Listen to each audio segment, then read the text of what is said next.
آئیں ذرا دیکھیں جناب ابراہیم علیہ السلام، اللہ نے اولاد نہیں دی، شکوہ نہیں کرتے کیوں تو نے اولاد نہیں دی، مجھے خلیل بنایا۔ 85 سال کے ہو گئے، 85 ایج ہے، اللہ نے کہا اب میں اولاد دے رہا ہوں۔ جناب ابراہیم نے شکوہ نہیں کیا، زوجہ نے کیا کہ اب جب اب بوڑھے ہو گئے، ہم بچہ پال نہیں سکتے، ہم لوگ بیمار ہیں، بوڑھے ہیں، ہمارے سے بچہ نہیں پلے گا، اب بچہ کیوں، جب جوانی میں اولاد نہیں دی۔ اللہ نے کہا نہیں، یہ میرا فیصلہ۔ جناب ابراہیم نے کہا پروردگارہ جب تو نے نہیں اولاد دی تھی تو راضی تھا، اب جب تو نے فیصلہ کر لیا ہے تو بیٹا دے گا، میں اس پہ بھی راضی ہوں۔ توجہ ہو مجمع کی۔ تو کہا پروردگارہ 85 برس کے سن میں تو نے کہا نا بیٹا دے رہا، ہم راضی ہیں۔ اللہ نے کہا اچھا 95 برس کے ہو گئے، مجھے بیٹا واپس چاہیے۔ 95 برس کے ہیں، کہا یہ جو بیٹا دیا تھا 10 برس کا ذبح کر دو۔ یہ نہیں کہتے پروردگارہ تو نے واپس مانگنا تھا، دیا کیوں تھا؟ اللہ اکبر، اللہ اکبر۔ یہ نہیں کہتے پروردگارہ تو نے اگر واپس ہی مانگنا تھا دیا کیوں تھا؟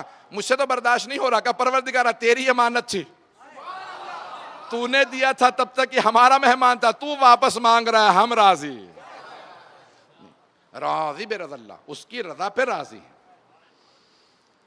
جناب ابراہیم نے چھری رکھ دی، آنکھوں پہ پٹی باندھ کے، جب آنکھیں کھولی تو دیکھا بیٹا موجود ہے۔ کہا پروردگارہ کیا تو راضی نہیں ہے؟ میں نے تو چھری رکھ دی تھی، یہ یہاں پہ ایک دمبا موجود ہے، بیٹا تو سلامت رکھا۔ کہا قد صدقت الرؤیا یا ابراہیم، اے ابراہیم آپ نے خواب کو سچ کر دکھایا، ہم راضی ہیں، آپ نے کوشش کی، بس یہی چاہیے تھا۔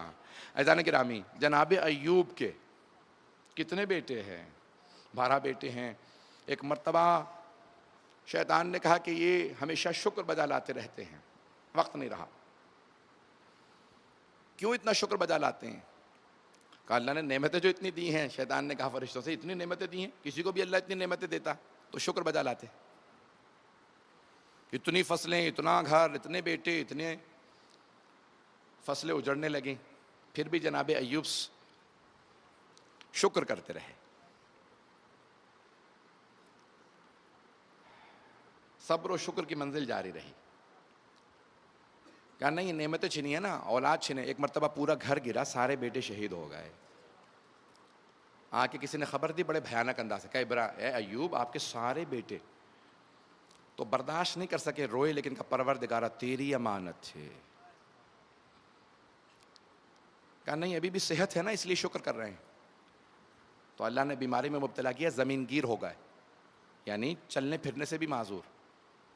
ان کی زوجہ کا نام تھا رحمہ، جناب یوسف کی بیٹی تھی۔ اب وہ گھروں میں کام کر کر کے ان کے لیے دوا لانے لگیں، ان کے لیے کھانا لانے لگیں۔ شیطان نے بستی میں کہا رہے یہ یوسف کی بیٹی ہے، چہرہ تو نہیں دکھائے گی، اس سے کہو بال کاٹ کے دے دے۔ اب سارے شہر کو بہکا دیا ان کے خلاف۔ کہا بھئی تم یوسف کی بیٹی ہو؟ کہا کہ نہیں۔ جناب ایوب سے کہا کہ لوگ اب آپ کی زوجہ سے کہتے ہیں اپنے بال دکھا دو۔